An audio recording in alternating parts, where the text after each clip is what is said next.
এই টিকিট কেটে নিয়েছি। টিকিট পার হেড পড়ছে, স্তম্ভগুলো কি সুন্দর ডিজাইন করা রয়েছে, এখানে আবার লাইন রয়েছে। এই মেটেরিয়াল গুলো রেখে দিয়েছে, এগুলো কাজে লাগাবে। তো কিতনা দিন লাগেগা? করিবন। ডিজাইন গুলো দারুণ। ভগবান নৃসিংহদেব এখানে বসবেন। নতুন করে কোনো ভগবানের বিগ্রহ প্রতিষ্ঠা হবে না, মিডিলে থাকবে মহাপ্রভু পঞ্চতত্ত্ব। সাদা যে এই মার্বেল গুলো রয়েছে, এগুলো এনেছে ভিয়েতনাম থেকে। First floor, second floor, third floor পর্যন্ত এক্সিবিশন তৈরি হবে। লাগাচ্ছে এরা। এক একটি ব্রহ্মাণ্ড এইভাবে ঘুরতে থাকবে। এই ডিজাইনগুলোতে একটা রাজস্থানি টাচ রয়েছে। পুরো তৈরি হয়ে গেলে কি যে অপূর্ব লাগবে। কিছু কিছু পার্টে ঢুকতে দিচ্ছে, সব জায়গায় ঢুকতে দিচ্ছে না।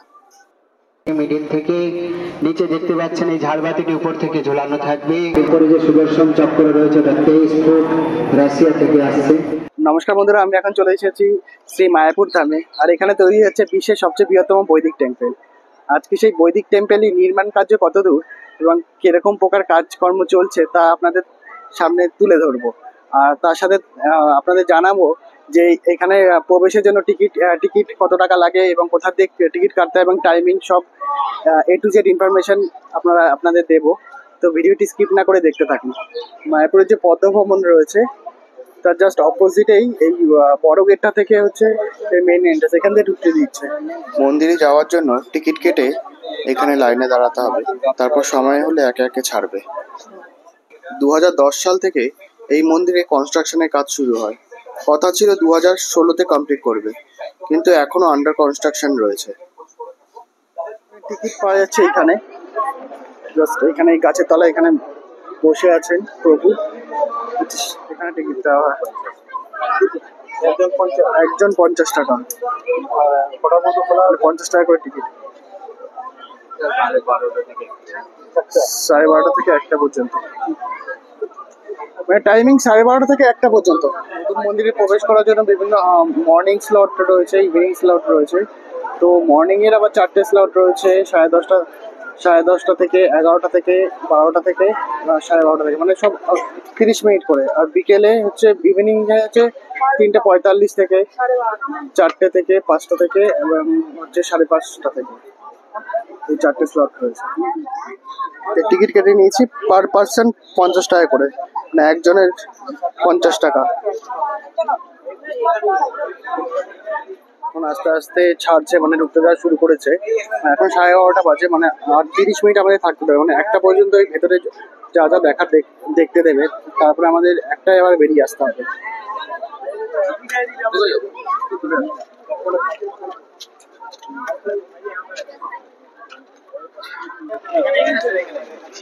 চলে এসেছি বিশ্বের সবচেয়ে বড় বৈদিক টেম্পেলের নির্মাণ কার্য দেখতে। সুন্দর সুন্দর স্তম্ভগুলো কি সুন্দর ডিজাইন করা রয়েছে।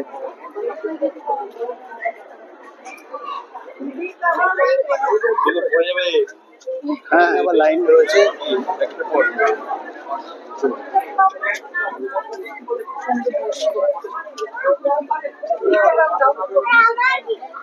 ছেড়ে দিয়েছে ভেতরে প্রবেশের জন্য।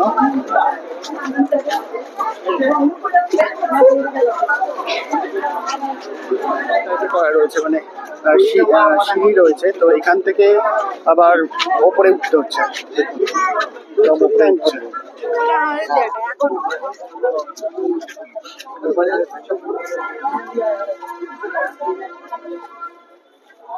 উপর থেকে একবার ভিউটা দেখুন, গদা ভবন। উপর থেকে কি অপূর্ব লাগছে চারিদিকটা। এগুলো দেখুন, কনস্ট্রাকশনের কাজ চলছে। এই মেটেরিয়াল গুলো রেখে দিয়েছে, এগুলো কাজে লাগাবে।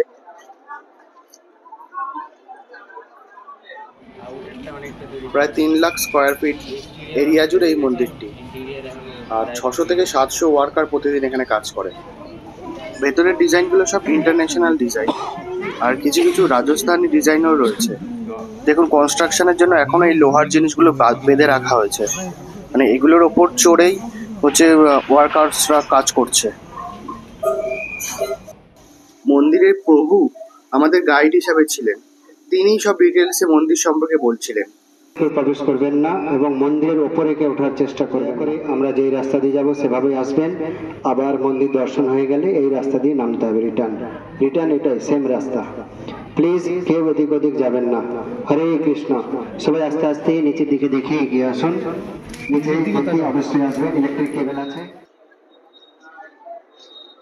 দাদারা কাজ করছেন, কনস্ট্রাকশনের কাজ চলছে।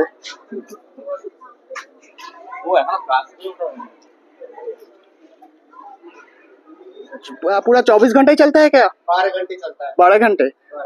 तो 12 घंटे का आप लोगों का शिफ्ट है, उसके बाद फिर दूसरे लोग आएगा क्या, ऐसा कुछ? नहीं, पूरा काम 12 घंटे का ही चलता है, दूसरे दिन। नेक्स्ट दूसरे दिन। अच्छा, अभी तो बहुत काम बाकी है, तो कितना दिन लगेगा? करीबन 10 साल करीबन आ जाएगी दोबारा। और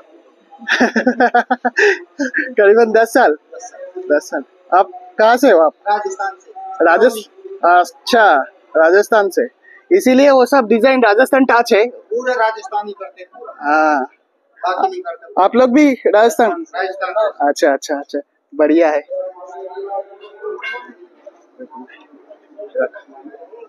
কাজ করছে, মার্বেল লাগাচ্ছে এরা। এটা মন্দিরের পূর্ব দিক। এখানে ভগবান নৃসিংহদেব বসবেন। ভেতরের ডিজাইনগুলো দারুণ। যে স্তম্ভগুলোতে পাথর লাগানো রয়েছে সেগুলো বিভিন্ন দেশ থেকে এসছে, আর ওপরের এই নকশাগুলো সব ইন্টারন্যাশনাল ডিজাইন। এখানকার ইঞ্জিনিয়াররাও সব বাইরের। ভক্ত বৎসল ভগবান নৃসিংহদেব কি, ভক্তরাজ প্রহ্লাদ মহারাজ কি, জগৎগুরু শিল প্রভুপাদ কি। মায়া ফার্স্ট ফ্লোরে নৃসিংহ ভগবানের এক্সিবিশন তৈরি হবে এবং সেকেন্ড ফ্লোরে রাউন্ডে যতগুলি পিলার দেখছেন প্রত্যেকটি পিলারের উপরে মুখ্য মুখ্য দেবদেবী দাঁড়িয়ে থাকবেন, যেমন ব্রহ্মাজি, শিবজি, মনু মহারাজ, নন্দ সুনন্দ, লক্ষ্মী দেবী, গরুর দেব, ইন্দ্রদেব, সমস্ত দেবতা দেবদেবীগণ উপর থেকে দাঁড়িয়ে প্রার্থনা করছেন, স্তব স্তুতি করছেন ভগবান নৃসিংহদেবকে সন্তুষ্ট করার জন্য। শ্রীমদ্ ভাগবতম অনুসারে এই সমস্ত লীলাগুলি আপনারা এখানে দর্শন করতে পারবেন। আর দেয়ালে যে মার্বেলগুলি দেখছেন, যে সাদা মার্বেল, এটা ভিয়েতনাম থেকে আসছে, বিদেশ থেকে। Green marble Brazil, red marble Italy, granite Spain, south America, India, বিভিন্ন দেশ থেকে নিয়ে আসা হচ্ছে। চেষ্টা চলছে 26 সালের শেষের দিকে ওপেনিং হবে। জয় নরসিংহদেব ভগবান কি জয়, ভক্ত প্রহ্লাদ মহারাজ কি জয়, জগৎগুরু শিল প্রভুপাদ কি জয়, তাই গৌতমানন্দী। এই জায়গাটি তৈরি হয়ে যাওয়ার পর দেখতে থেকে এইরকম লাগবে।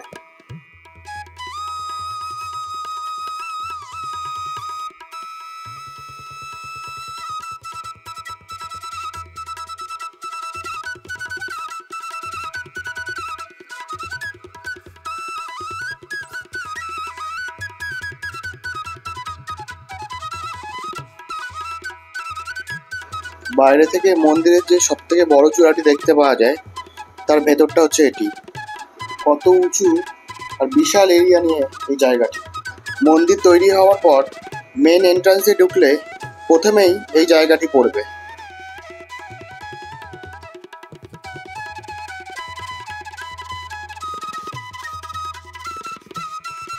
কৃষ্ণ হরে কৃষ্ণ, হরে কৃষ্ণ হরে কৃষ্ণ, কৃষ্ণ কৃষ্ণ কৃষ্ণ, হরে হরে হরে, হরে রাম রাম, হরে রাম রাম, রাম রাম রাম, হরে হরে। জোরে বলুন গৌরাঙ্গ, জয় নিত্যানন্দ, জয় জগৎগুরু শিল প্রভুপাদ কি, মায়াপুর নবদ্বীপ ধাম কি, একটা অদ্ভুত বৈদিক তারামণ্ডল মন্দির কি, নিতাই গৌর প্রেমানন্দে হরি হরি বল। এই নতুন মন্দির দর্শন করতে আসার জন্য আপনাদের সবাইকে সুস্বাগতম। এই হচ্ছে মেন মন্দির, যার উচ্চতা 350 ফুট, গ্রাউন্ড ফ্লোর থেকে সুদর্শন চক্র পর্যন্ত। বাইরের থেকে যে 3টা চূড়া দেখতে পাওয়া যায়, পূর্ব দিকে আমরা দেখলাম নৃসিংহ ভগবানের মন্দির, যেখানে আমরা দাঁড়িয়ে রয়েছে এটা হচ্ছে মেন মন্দির। পশ্চিম দিকে আরেকটি ডোম রয়েছে ভজন কুটিরের দিকে, ওয়েস্টার্ন সাইড, ওখানে থিয়েটার ডোম তৈরি হবে। থিয়েটারের মাধ্যমে সমস্ত সৃষ্টি তত্ত্ব দেখানো হবে। সৃষ্টি তত্ত্ব পশ্চিম দিকে বর্তমানে কাজ চলছে। দিক থেকে যে প্রথম সিংহাসন দেখছেন, ওখানে গুরু পরম্পরা বৈষ্ণব আচার্যগণকে স্থাপনা করা হবে। ষোড় গোস্বামীগণ, মিডিলে থাকবে মহাপ্রভু পঞ্চতত্ত্ব, রাইট সাইড। ডান দিকে শ্রী শ্রী রাধা মাধব অষ্টসখীজিকে স্থাপনা করা হবে। রাধা মাধব অষ্টসখী। নতুন করে কোনো ভগবানের বিগ্রহ প্রতিষ্ঠা হবে না। ওই পুরনো মন্দির থেকে এই ঠাকুরজি নতুন মন্দিরে শিফট হয়ে যাবেন। চেষ্টা চলছে 2026 সালে শেষের দিকে ওপেনিং হবে। ওই ঠাকুরজি এখানে চলে আসবেন, নতুন করে কোনো ভগবান প্রতিষ্ঠা হবে না। Floor, second floor, third floor পর্যন্ত এক্সিবিশন তৈরি হবে। এখানে বৃহৎ ভাগবতম অনুসারে গোপকুমারের সমস্ত লীলা বর্ণনা করা হবে। বৃহৎ ভাগবতম গোপকুমার 3D পিকচারের মাধ্যমে বর্ণনা করা হবে। পরে আপনারা উপরে উঠে ঘুরে ঘুরে দর্শন করতে পারবেন। একদম মাঝখান থেকে দেখুন একটি রশ্মি নেমে আসছে মিডিল থেকে। নিচে দেখতে পাচ্ছেন এই ঝাড়বাতিটি উপর থেকে ঝোলানো থাকবে, আর এক একটা ব্রহ্মাণ্ড এইভাবে ঘুরতে থাকবে।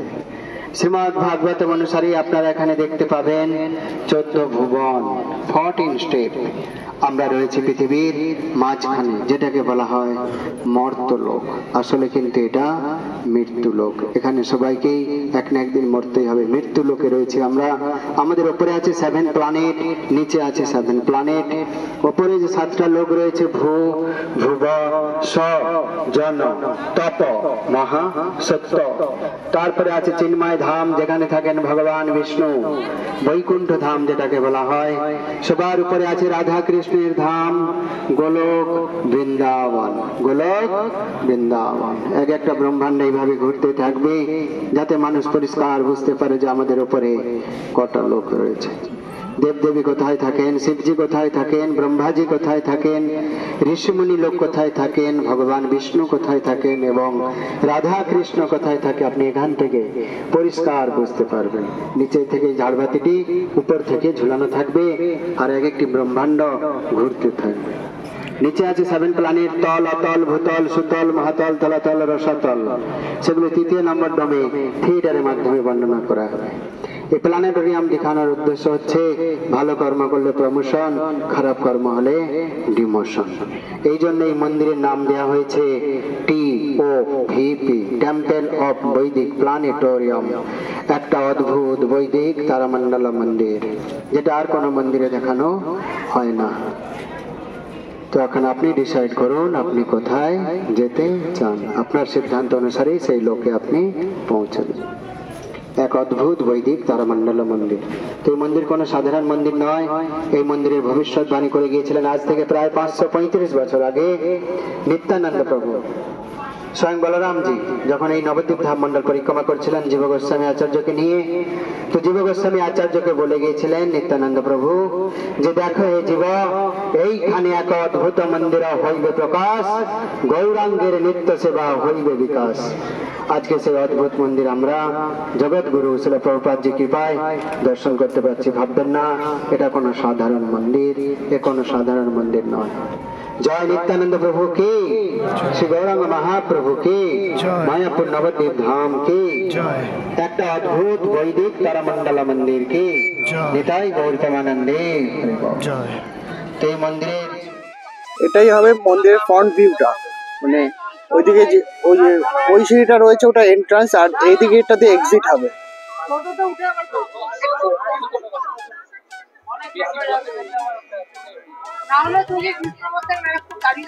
মন্দিরের দুই দিকে দাঁড়িয়ে থাকবেন জয় আর বিজয়, যে দাঁড়িয়ে আছে দেখতে পাচ্ছেন সাদা কাপড়ে ঢাকা, এদিকে জয়, ওই দিকে রয়েছে বিজয়, ডান দিকে রয়েছে মা গঙ্গা। জয় গঙ্গা মাতা কি 1000 করোড়, যার মধ্যে 300 কোটি টাকা একজনই দিয়েছেন। তিনি হচ্ছেন আমেরিকাবাসী অ্যালফ্রেড বুশ ফোর্ড, হেনরি ফোর্ডের গ্রেট গ্র্যান্ডসন, ইউএসএ আমেরিকাবাসী, ছিল প্রভুপাদজির অন্যতম শিষ্য। উনি যখন বৈষ্ণব দীক্ষা নিয়েছিলেন ওনার নাম হয়েছিল অম্বরীশ দাস। ইউটিউবে সার্চ করলে আপনারা দেখতে পাবেন অম্বরীশ দাস, ইউএসএ ফোর্ড কোম্পানির মালিক। 300 কোটি টাকা তিনি একাই দিয়েছেন, বাকি সমস্ত ভক্তদের কাছ থেকে কালেকশন করা হচ্ছে। তো আপনারাও আপনাদের সামর্থ্য অনুসারে অনুদান করতে পারেন মহাপ্রভুর এই মন্দির নির্মাণ কার্যের জন্য। নিচে ডোনেশন বক্স রয়েছে, ওখানে আপনারা অনুদান করতে পারেন। এই সুযোগ বারবার আসবে না, এটা কোনো সাধারণ মন্দির নয়। আমরা যে দর্শন করছি আমরা খুবই সৌভাগ্যবান যে আমাদের জীবনে এত বড় মন্দির আমরা নির্মাণ হতে দেখতে পাচ্ছি, তাই না? যদি 100 বছর পরে তৈরি হতো বা 200 বছর পরে আমরা কেউ দেখতে পেতাম না। যিনি সব থেকে বেশি টাকা দিয়েছেন ফোর্ড কোম্পানির মালিক, ওনার ওয়াইফ কিন্তু আমাদেরই বাংলার বাঙালি, বারাসতে বাড়ি। প্রভুজি হচ্ছেন আমেরিকান, ওনার ওয়াইফ বাঙালি। 300 কোটি টাকা তিনি একাই দিয়েছেন। তো আপনারাও সহযোগিতা করবেন মহাপ্রভুর এই মন্দির নির্মাণ কার্যে। নিচে ডোনেশন বক্স রয়েছে। তো এই হচ্ছে মেন গেট, এদিক দিয়ে হবে মেন গেট। প্রায় 14টা লিফট হবে এই মন্দিরে, পরে লিফটে করে উঠে দর্শন করতে পারবেন। এদিক দিয়ে মেন গেট তৈরি হবে, মুখ্য দ্বার। দুই দিকে দুটো করে চারটে হাতি থাকবে। এটা হচ্ছে হস্তি দ্বার, 4টি দ্বার হয় শাস্ত্র মতে। পূর্ব দিক হয় সিংহ দ্বার, পশ্চিম দিক ব্যাক ধরবে, এটা হচ্ছে। আর এই মেন গেটের দুই দিকে দুটো করে চারটে হাতি থাকবে। এটা হচ্ছে দক্ষিণ দিক, তাই শাস্ত্র মতে হস্তি দুয়ার বলা হয়। 4টি দুয়ার হয়, পূর্ব দিক হয় সিংহ দুয়ার, পশ্চিম দিক হয় ব্যাঘ্র দুয়ার, উত্তর দিক হয় অশ্ব দুয়ার, দক্ষিণ দিক হস্তি দুয়ার। আমাদের মন্দিরে গিয়ে দক্ষিণ দিক, তাই এটাকে হস্তি দুয়ার বলা হয়। দুদিকে দুটো করে চারটে হাতি থাকবে। দেয়ালে যে মার্বেল গুলো দেখছেন সাদা মার্বেল, বিদেশ থেকে আসছে, ভিয়েতনাম, কখনো গরম হয় না, সবসময় নর্মাল টেম্পারেচারে থাকে। পিঙ্ক কালারের যে ডিজাইন পাথর, এটা জয়পুর, ভারতে, রাজস্থান থেকে আসছে, জয়পুর স্যান্ডস্টোন। এই মন্দিরের উপরে যে ব্লু কালার আমরা দেখতে পাই উপরে লাগানো রয়েছে, বাইরে থেকে দেখতে পাওয়া যায় ব্লু নীল কালার, ওটা টাইলস, নিটকো কোম্পানি, ভারত, নিটকো, কোথাও কালার বা পেন্ট হবে না। তার উপরে যে সুদর্শন চক্র রয়েছে ওটা 23 ফুট, রাশিয়া থেকে আসছে। টাইটেনিয়াম পালিশ, নট গোল্ড, সোনা নয়, ওটা টাইটেনিয়াম, সোনার মতো দেখতে, ওখানে লাগানো রয়েছে। তো আপনারা মার্বেল গুলো রাখা রয়েছে, এগুলো এনেছে ভিয়েতনাম থেকে। এই সাদা যে এই মার্বেল গুলো রয়েছে এগুলো এনেছে ভিয়েতনাম থেকে। এগুলো রোদ পড়লেও গরম হবে না, যে এখানে রয়েছে। মানে পেটি পেটি করে সব আনা হচ্ছে। এই মন্দিরের ফ্লোর প্ল্যান এখানে খুব সুন্দর করে দেওয়া রয়েছে। সাথে দেওয়া রয়েছে এখানের ওয়ার্কার্সদের সমস্ত ডিটেলস এবং তাদের মেন্টাল হেলথ, সেফটি, সিকিউরিটি সমস্ত ডিটেল এখানে দেওয়া রয়েছে।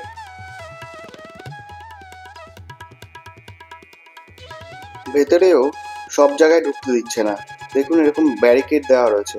মন্দির কর্তৃপক্ষ বলছে 2087-এর মধ্যে পুরোটা কমপ্লিট করবে।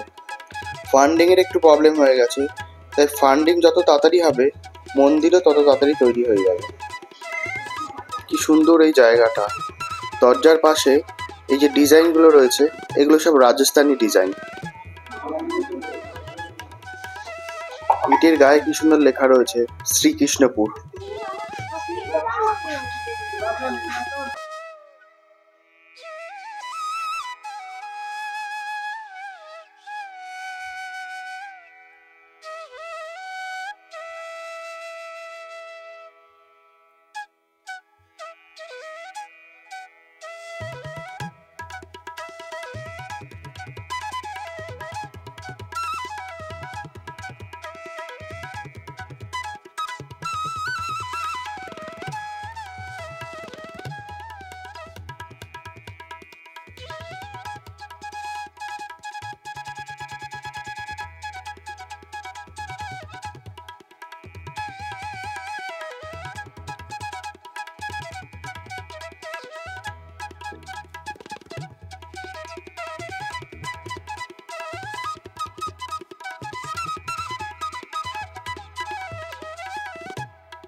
মন্দির নির্মাণের জন্য যারা অনুদান করতে চান তারা মন্দির দর্শন করে এখানে এসে অনুদান করতে পারেন। ভাই খেলা দিয়ে বাক্সটা ভিতরে করবে হ্যাঁ